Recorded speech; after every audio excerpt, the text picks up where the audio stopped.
વિદ્યાર્થી મિત્રો નમસ્કાર. યુટ્યુબ ચેનલમાં હું રાજેન્દ્ર પડિયાર આપ સર્વેનું હાર્દિક સ્વાગત કરું છું. ધોરણ 9માં સામાજિક વિજ્ઞાનમાં આપણે પ્રકરણ 3ની ચર્ચા કરી રહ્યા છીએ, જેમાં તમારી સમક્ષ એના 3 જુદા જુદા ભાગ આવી ચૂક્યા છે. ચોથા ભાગમાં આપણે બીજું વિશ્વ યુદ્ધ, એની રૂપરેખા એટલે કે એના બનાવો, 1939 પહેલી સપ્ટેમ્બરે જે વિશ્વ યુદ્ધ શરૂ થયું હતું, જે 11 ઓગસ્ટ 1945, આટલી મોટી ઘટનાને અને આટલા વર્ષ ચાલેલી ઘટનાને માત્ર તમારી નજર સામે જે સ્ક્રીન ઉપર દેખાય છે એટલી લાઇનમાં લખવી ખૂબ મુશ્કેલ છે. પરંતુ આપણે બુકની માહિતી અનુસાર અને પરીક્ષાના અનુસંધાનમાં જે લખવાનું છે એ માહિતી આપણે તૈયાર કરવાની છે. બાકી શક્ય નથી કે આટલી મોટી ઘટનાને, આટલા વર્ષ ચાલેલી ઘટનાને માત્ર ટૂંકમાં આપણે પૂરી કરીએ. પ્રથમ વિશ્વ યુદ્ધની જેમ જ હતું. 2 પ્રકારના રાષ્ટ્રો હતા. એક તરફ ઇંગ્લેન્ડ અને ફ્રાન્સની આગેવાનીવાળું મિત્ર રાષ્ટ્રોનું જૂથ, બીજી બાજુ જર્મની, ઇટાલી અને જાપાન જેવા ધરી રાષ્ટ્રોનું જૂથ. એટલે મુખ્ય 2 પ્રકારના રાષ્ટ્રો વહેંચાઈ ગયા હતા. યુદ્ધખોર માનસ ધરાવતા બીજા કેટલાક પરિબળો તેમાં પ્રવેશ્યા હતા. આ વાક્યને સમજાવું તો, માત્ર યુદ્ધ દ્વારા કોઈ પણ ભોગે પોતાના અપમાનનો બદલો લેવો, આ પ્રકારની માનસિકતા ધરાવતા પરિબળો પણ આ યુદ્ધમાં હતા. બહુ માહિતી નથી આપી, માત્ર યુદ્ધમાં જે મોટી ઘટના બની એના વિશેની પ્રાથમિક માહિતી આપેલી છે કે જાપાને હવાઈ ટાપુઓમાં પર્લ હાર્બર વિકલ્પમાં પણ આપણે યાદ કરવાનું છે, ખાતે આવેલા અમેરિકાના નૌકાદળ ઉપર આક્રમણ કર્યું. મિત્રો, તમને ખ્યાલ હશે, પ્રથમ વિશ્વ યુદ્ધની અંદર જર્મનીએ અમેરિકાને છંછેડ્યું હતું. લ્યુસિટાનિયામાં 147 અમેરિકન સૈનિકોનો ભોગ લેવાયો હતો. અમેરિકા યુદ્ધની બહાર હતું, બહારથી માત્ર ટેકો આપતું હતું મિત્ર રાષ્ટ્રોને, સીધું યુદ્ધમાં ભાગ નહોતું લેતું. અહીંયા પણ એવું જ હતું, એ માત્ર બહારથી હતું. પરંતુ જ્યારે જાપાન દ્વારા એને છંછેડવામાં આવ્યું એટલે અમેરિકાએ પોતાની તટસ્થ નીતિ છોડી અને હુમલો કર્યો અને એ મિત્ર રાષ્ટ્રો સાથે જોડાઈ. પ્રથમ વિશ્વ યુદ્ધમાં જેમ મિત્ર રાષ્ટ્રોની તાકાત વધી હતી અમેરિકાના જોડાવાથી, એમ બીજા વિશ્વ યુદ્ધની અંદર પણ મિત્ર રાષ્ટ્રોની તાકાત વધી. પરિણામે જર્મની, જાપાન અને ઇટાલી, જેમનું પલડું અત્યાર સુધી કદાચ ભારે તો એકદમ ન કહી શકાય, પરંતુ ઘણો બધો એમણે સંઘર્ષ કર્યો હતો મિત્ર રાષ્ટ્રોને હરાવવામાં અને એમાં સફળ પણ થયા હતા. પરંતુ જ્યારે અમેરિકા જોડાયું ત્યારે અમેરિકા યુદ્ધનો ઝડપથી અંત લાવવા માગતું હતું અને માટે એણે જાપાનની વધતી જતી તાકાતને રોકવા માટે જાપાનના 2 શહેરો હિરોશિમા અને નાગાસાકી, જેના પર 2 અણુબોમ્બ ફેંક્યા, એક 6 ઓગસ્ટના રોજ અને બીજો 9 ઓગસ્ટના રોજ, જેની અંદર જાપાનના 1,24,000થી વધુ નાગરિકોનો ભોગ લેવાયો. એટલે સ્વાભાવિક છે કે જાપાનના આ 2 શહેરો એટલે જાપાનના 2 હાથ કહેવાય, જમણો હાથ અને ડાબો હાથ. અને માનવીનો જ્યારે હાથ જતા રહે 2, ત્યારે માનવી લાચાર થઈ જાય છે. એમ અહીંયા જાપાને પણ શરણાગતિ સ્વીકારી. પરિણામે 11મી ઓગસ્ટ 1945ના રોજ આ મહાવિશ્વ યુદ્ધનો, બીજા વિશ્વ યુદ્ધનો અંત આવ્યો. તો આપ સમજી ગયા હશો કે મોટી ઘટના છે, બહુ લાંબી ચાલેલી ઘટના છે, છતાં પણ ટૂંકમાં આપણને આપી છે અને આપે માત્ર એટલું જ યાદ રાખી અને લખવાનું છે. મહત્ત્વના મુદ્દા 2 છે: જાપાને કેવી રીતે અમેરિકાને છંછેડ્યું અને અમેરિકાએ કેવી રીતે પોતાની તાકાત દ્વારા માત્ર ઓછા સમયમાં યુદ્ધને સમાપ્ત કરી દીધું. માટે જ લોકો આજે અમેરિકાને વિશ્વની મહાસત્તા ગણે છે.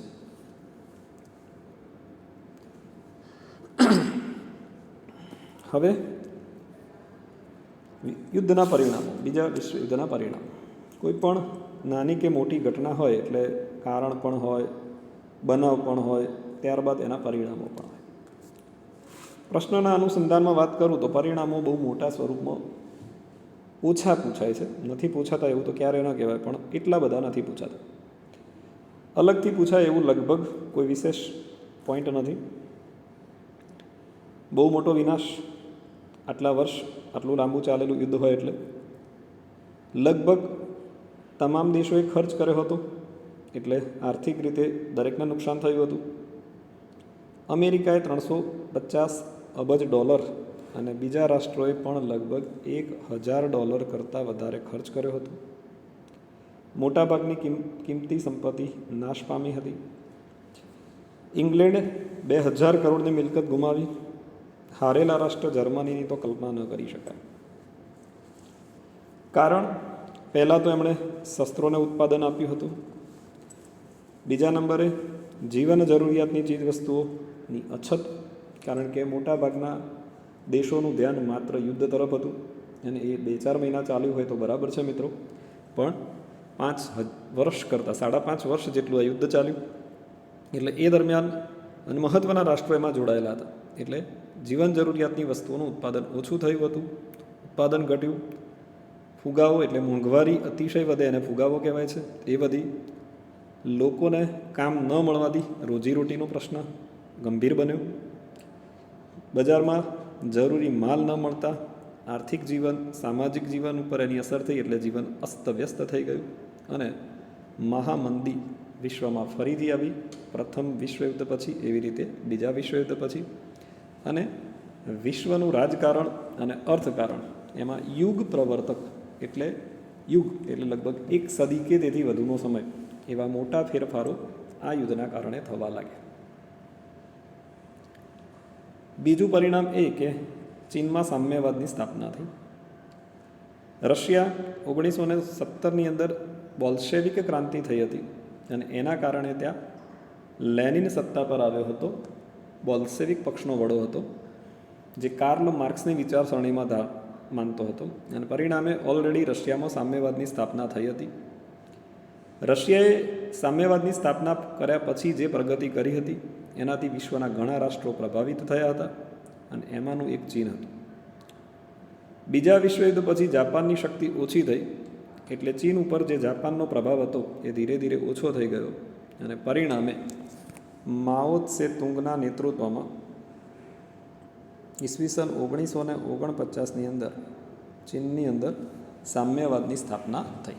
એટલે આ તમારા વિકલ્પમાં યાદ રાખવાનું છે. કોના નેતૃત્વમાં? તો માઓ ત્સે-તુંગના નેતૃત્વમાં. ક્યારે? તો 1949માં ચીનમાં સામ્યવાદની સ્થાપના થઈ.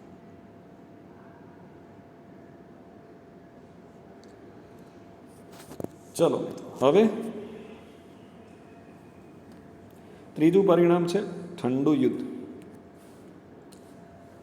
ઠંડુ યુદ્ધ આવો શબ્દ પડે એટલે કાં તો આપણને કુતૂહલ થાય, આશ્ચર્ય થાય, અથવા તો નવા વિચારો આવે કે આ વળી કેવું યુદ્ધ. ક્યારેક અમુક મહાન વિદ્યાર્થીઓ કોમેન્ટ્સમાં એનો જવાબ પણ લખેલો છે. એ અહીંયા તમારી સામે રજૂ તો નહીં કરું, પણ તમે સમજી શકો છો કે કેવું લખ્યું હશે. ઠંડા પ્રદેશોમાં બેસીને લડાતું યુદ્ધ, અથવા તો 2 ઠંડા દેશો વચ્ચે લડાતું યુદ્ધ. આવા ઘણા બધા અર્થ વિદ્યાર્થીઓએ કર્યા છે. અમને હસવું પણ આવ્યું છે. હવે ઓરિજિનલ વાત કરીએ મિત્રો. ઠંડુ યુદ્ધ એટલે બીજા વિશ્વયુદ્ધ પછી જે બહુ મોટા ફેરફારો થયા ને, એમાંનો એક ફેરફાર એટલે અમેરિકા અને રશિયા એ 2 મહાસત્તાઓ હતી. યુદ્ધ દરમિયાન બંને રાષ્ટ્રો મિત્ર રાષ્ટ્રોના પક્ષે હતા, પરંતુ યુદ્ધ પછી બંનેના મતભેદો વધ્યા. મત એટલે વિચારો. કયા વિચારો અલગ હતા? તો અમેરિકાની વિચારસરણી હતી લોકશાહી, અને રશિયાની વિચારસરણી હતી સામ્યવાદી. એટલે બીજા વિશ્વયુદ્ધ પછી એક જ જૂથમાં રહેલા 2 મોટા દેશો અલગ થયા. બંને મહાસત્તા બનવાનો દરજ્જો ધરાવતા હતા. પાછી જો એક કમજોર હોત અને બીજો તાકાતવર હતો તો વાંધો નહોતો, પણ વાંધો એ હતો કે બંનેની શક્તિ સરખી હતી. શક્તિમાં ફરક એ હતો કે એકની વિચારસરણી લોકશાહી હતી અને બીજાની વિચારસરણી સામ્યવાદી હતી. અને પરિણામે આ રાષ્ટ્રો અલગ પડ્યા એનો પણ વાંધો નહોતો, પરંતુ એમણે પોતાના જૂથો ઊભા કરવાની કોશિશ કરી. અને સ્વાભાવિક છે કે જ્યારે મહાસત્તા હોય ને ત્યારે કેટલાક દેશો, નાના દેશો, કાં તો એના પ્રભાવમાં આવીને કાં તો એનાથી ડરીને પણ એ જૂથમાં જવાનો પ્રયત્ન કરે, અને પરિણામે નાના નાના રાષ્ટ્રો ધીરે ધીરે કેટલાક રશિયાના જૂથમાં અને કેટલાક અમેરિકાના જૂથમાં જોડાયા. એટલે 1945થી 1990, અહીંયા વર્ષ નથી આપ્યું પણ હું તમને ખાલી માહિતી આપું છું. ઠંડા યુદ્ધનો જે તબક્કો કહેવાય છે ને એ 1945થી 1990નો કહેવાય છે, અને એમાં એનો તીવ્ર તબક્કો 1961-62નો કહેવાય છે. આ જે સમયગાળા છે ને એને વિશ્વ ઇતિહાસમાં ઠંડા યુદ્ધનો તબક્કો કહેવાય છે, ઠંડા યુદ્ધનો સમયગાળો કહેવાય છે. હવે આ સમયગાળો શું છે? તો આ સમયગાળો એ છે કે જે દરમિયાન અમેરિકા તરફી લોકશાહી દેશોનું જૂથ અને રશિયા તરફી સામ્યવાદી દેશોનું જૂથ ગમે ત્યારે યુદ્ધ કરી શકે તેવી સ્થિતિમાં આવી ગયા હતા. ત્રીજા યુદ્ધની સંભાવનાઓ પણ ક્યારેક ક્યારેક આવી ગઈ હતી, પણ યુદ્ધ થયું ન હતું. એટલે આની સંપૂર્ણ વ્યવસ્થિત વ્યાખ્યા તો આગળના એક પાઠમાં આવશે, પણ અત્યારે પણ હું તમને ટૂંકમાં આપું છું. બે મહાસત્તા વચ્ચે ગમે ત્યારે યુદ્ધ થઈ શકે તેવી સંભાવના, એને ઠંડુ યુદ્ધ કહી શકાય. બરાબર? તો આ એના દૂરગામી પરિણામો છે. પહેલાં બંને હતા એ તાત્કાલિક પરિણામમાં આવશે. આ એનું દૂરગામી પરિણામ કે લાંબા સમય સુધી વિશ્વએ ઠંડા યુદ્ધની પરિસ્થિતિ અનુભવી. હવે તમારી સ્ક્રીન ઉપર એક પ્રશ્ન છે, એ છે સંયુક્ત રાષ્ટ્રોની સ્થાપનાની માહિતી. એટલે આખી એક પ્રક્રિયા તમને પૂછી શકાય, એની અંદરથી થોડા વિકલ્પો પણ વધારે છે. એટલે આપણે આ પ્રશ્ન ઉપર સૌથી વધારે ધ્યાન આપવાનું છે. આજના જેટલા પ્રશ્નો ચલાયા છે આ ભાગમાં, એમાં પહેલાં 3 પરિણામો થોડા કદાચ ઓછા પૂછાય, પરંતુ આ પ્રશ્ન પૂછાવાની સંભાવના વધારે છે, તો આપણે એની તૈયારી કરવાની છે. જેવી રીતે રાષ્ટ્રસંઘની સ્થાપના માટે વુડરો વિલ્સને પ્રયત્ન કર્યો હતો, અમેરિકન પ્રમુખ હતા, એવી રીતે સંયુક્ત રાષ્ટ્રોની સ્થાપના માટે અમેરિકાના વડા હતા રૂઝવેલ્ટ, એમણે પ્રયત્નો કર્યા હતા. અને ક્યારથી કર્યા હતા? તો વિશ્વ યુદ્ધ શરૂ થઈ ગયું હતું ત્યારથી. કારણ કે મોટી ઘટના જ્યારે શરૂ થાય છે ત્યારે એને રોકવું કોઈ વ્યક્તિ કે એક દેશના હાથમાં નથી હોતું. એટલે જે વિદ્વાન માણસ હોય છે, જે મહાનુભાવ હોય છે, એને એ પારખી લે છે કે આ વિશ્વ યુદ્ધને ભલે ના રોકી શકીએ, પણ જેમ પહેલું વિશ્વ યુદ્ધ થયું, પછી બીજું થયું, એમ ત્રીજું થશે તો વિશ્વ ક્યાં જશે? તો એને રોકવા માટેના પ્રયત્નો, વિશ્વમાં સ્વતંત્રતા, શાંતિ અને સલામતી જળવાઈ રહે એ માટે અમેરિકન પ્રમુખ રૂઝવેલ્ટે એક સંદેશો આપ્યો, અને એમાં એમણે 4 ઘોષણા કરી: વિચાર અને વાણી, ધાર્મિક, આર્થિક અને ભયમાંથી મુક્તિના અધિકારો. એટલે કે 3 પ્રકારની સ્વતંત્રતા: વિચાર અને વાણીની, ધાર્મિક સ્વતંત્રતા, આર્થિક સ્વતંત્રતા, અને લોકોને ભય ન રહેવો જોઈએ. જ્યારે કોઈ મોટો દેશ બીજા નાના દેશને ગુલામ બનાવે છે, સૌથી પહેલાં એ નાના દેશના લોકો ભયના વાતાવરણમાં રહે છે. મોટો દેશ એમને ગુલામ બનાવશે તો વિચાર અને વાણીની સ્વતંત્રતા છીનવાઈ જશે. બની શકે કે 2 ધર્મ અલગ હશે દેશના, તો ધાર્મિક સ્વતંત્રતા અને કદાચ એમના વેપાર ઉદ્યોગ ધંધાની સ્વતંત્રતા પણ છીનવાઈ જાય છે, જેમ ઇંગ્લેન્ડના અંગ્રેજોએ ભારતમાં કર્યું હતું તે રીતે. ત્યાર પછી અમેરિકાના પ્રમુખ રૂઝવેલ્ટ અને બ્રિટનના વડાપ્રધાન ચર્ચિલ, નામ યાદ રાખતા જજો, આ બંને એટલાન્ટિક મહાસાગરના એક જહાજ પર 8 મુદ્દાઓનું ખતપત્ર તૈયાર કર્યું. એટલાન્ટિક મહાસાગરના એક જહાજ પર 8 મુદ્દાઓનું ખતપત્ર તૈયાર કર્યું, જે એટલાન્ટિક ખતપત્ર તરીકે ઓળખાય છે. એટલે જેની અંદર ખતપત્ર એટલે બંધારણ. કોઈ પણ દેશ એનું પોતાનું બંધારણ એટલે કે નિયમો હોય છે.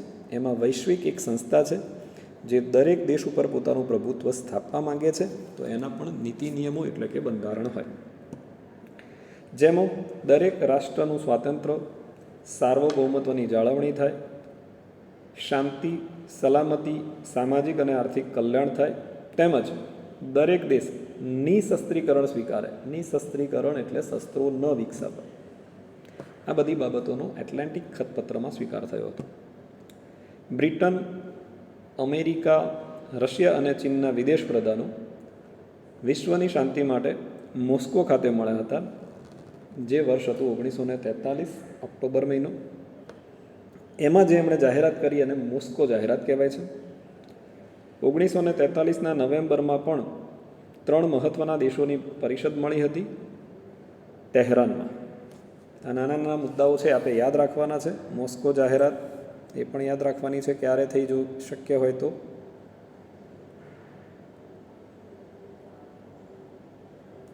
અને તહેરાનમાં 3 માંધાતાઓની બેઠક મળી હતી, એ પણ આપણે યાદ રાખવાનું છે. ત્યારબાદ અમેરિકાના વોશિંગ્ટન ખાતે 50 દેશોના પ્રતિનિધિઓ ભેગા થયા હતા અને એમણે સંયુક્ત રાષ્ટ્રોનું આખરી ખતપત્ર તૈયાર કર્યું. એટલે કોઈ પણ ખતપત્ર તાત્કાલિક નથી બનતું. જેમ ભારતના બંધારણને ઘડવામાં 2 વર્ષ 11 માસ અને 18 દિવસ લાગ્યા હતા, એમ આ ખતપત્ર પણ ઘણા સમયથી બનતું હતું. અલગ અલગ દેશોના અલગ અલગ વિદ્વાનો આવે, એ પોતાના મંતવ્યો રજૂ કરતા હતા, એટલે એના સૂચનો પણ એમાં આવકાર્ય હતા.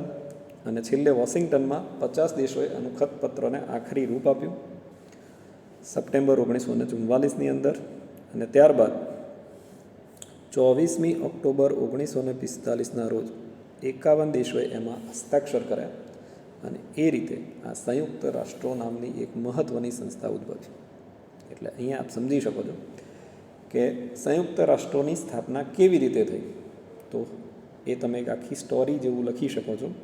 શરૂઆત રૂઝવેલ્ટે કરી, એમણે 4 જાહેરાતો કરી.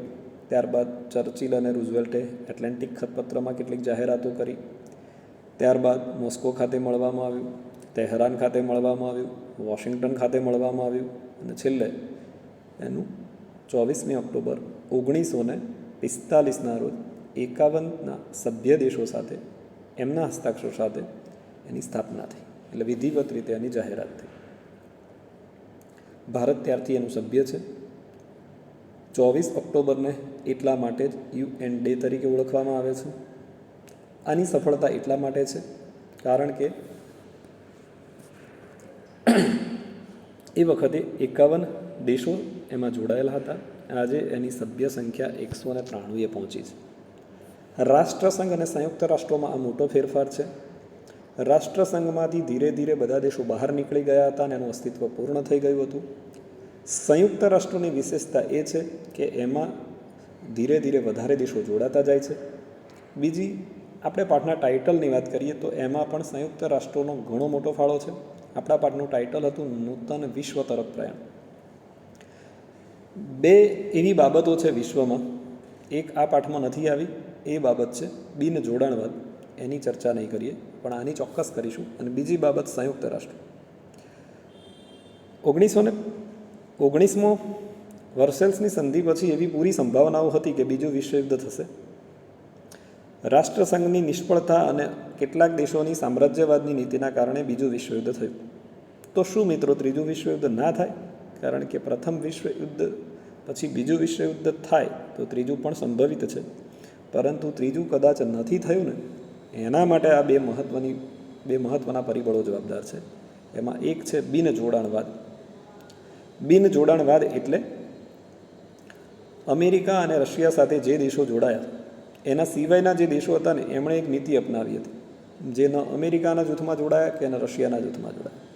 અને એ દેશો એ આ વિશ્વયુદ્ધને ટાળવામાં સફળ રહ્યા છે. અને બીજી એક આ મહત્ત્વની સંસ્થા છે જેણે વિશ્વમાં શાંતિ સલામતી જાળવવા માટેના પૂરતા પ્રયત્નો કર્યા છે. વિશ્વના દેશો એને સહકાર પણ આપ્યો છે અને પરિણામે વિશ્વયુદ્ધ જેવી મહાવિનાશક પરિસ્થિતિને આપણે રોકી શક્યા છીએ. તો મિત્રો, આપણા આ જે ભાગ છે એનો ચોથો ભાગ, એની અંદર આપણે જે કંઈક મુદ્દાઓ ચર્ચા કરી એમાં સૌથી મહત્ત્વપૂર્ણ મુદ્દો તમારા સ્ક્રીન ઉપર દેખાઈ રહ્યો છે. તમે એને કેવી રીતે તૈયાર કરશો? તો કોણે ભૂમિકા ભજવી એવા 2 નામ છે, રૂઝવેલ્ટ અને ચર્ચિલ. પછી દેશોના નામ યાદ રાખો કે કયા દેશોની ભૂમિકા મહત્ત્વની છે અને કઈ કઈ બાબતો બની જાહેરાતોમાં. તો એક એટલાન્ટિક ખતપત્ર, મોસ્કો જાહેરાત, તહેરાન ખાતે મળેલી બેઠક અને વોશિંગ્ટન ખાતે મળેલી. અને ત્યારબાદ એમાં કેટલાક દેશો. તારીખ બહુ વધારે યાદ ન રહે તો એક મહત્ત્વની તારીખ તમારે ખાસ યાદ રાખવાની છે, 24મી ઓક્ટોબર 1945. એનું વડું મથક એ ન્યૂયોર્કમાં છે. સંયુક્ત રાષ્ટ્રોનું વડું મથક ક્યાં છે? તો ન્યૂયોર્કમાં છે. અને UNDE એટલે 24મી ઓક્ટોબર તરીકે આપણે ઓળખીએ છીએ. તો અહીંયા તમને 100% વિડીયો પસંદ આવશે. પસંદ આવે તો એને લાઇક, શેર અને સબસ્ક્રાઈબ કરી શકો છો. અને એના માટેની સિસ્ટમ કદાચ તમે ભૂલી ગયા હોય કે અમારા વિડીયોનું રિઝલ્ટ તમને ક્લિયર, સ્પષ્ટ ના દેખાતું હોય તો આપ જ્યારે યુટ્યુબમાં જાઓ છો ત્યારે તમને સાઈડમાં જમણી બાજુ 3 ટપકા આવે છે. એ 3 ટપકા ઉપર આપણે ક્લિક કરવાનું છે. ત્યાં તમે ક્લિક કરશો એટલે નીચે ઓપ્શન આવશે, જેમાં પ્લેબેક સેટિંગમાં આપણે પ્લેબેક સેટિંગ બીજો ઓપ્શન હશે. એમાં આપણે જોવાનું છે કે કેટલા પર છે એનું સેટિંગ થયેલું છે. 144 પર છે, 240 પર છે, 360 કે 480. જો આપ 480 પર જઈને ટિક કરશો એટલે અમારા કે કોઈ પણ વિડીયો તમને ક્લિયર દેખાશે. તો મિત્રો, અહીંયા આપણે આજના આ ભાગને પૂર્ણ કરીએ છીએ અને તમે ખૂબ વ્યવસ્થિત રીતે એને તૈયારી કરી અને લખજો એવા આશા સાથે જય હિન્દ, જય ભારત.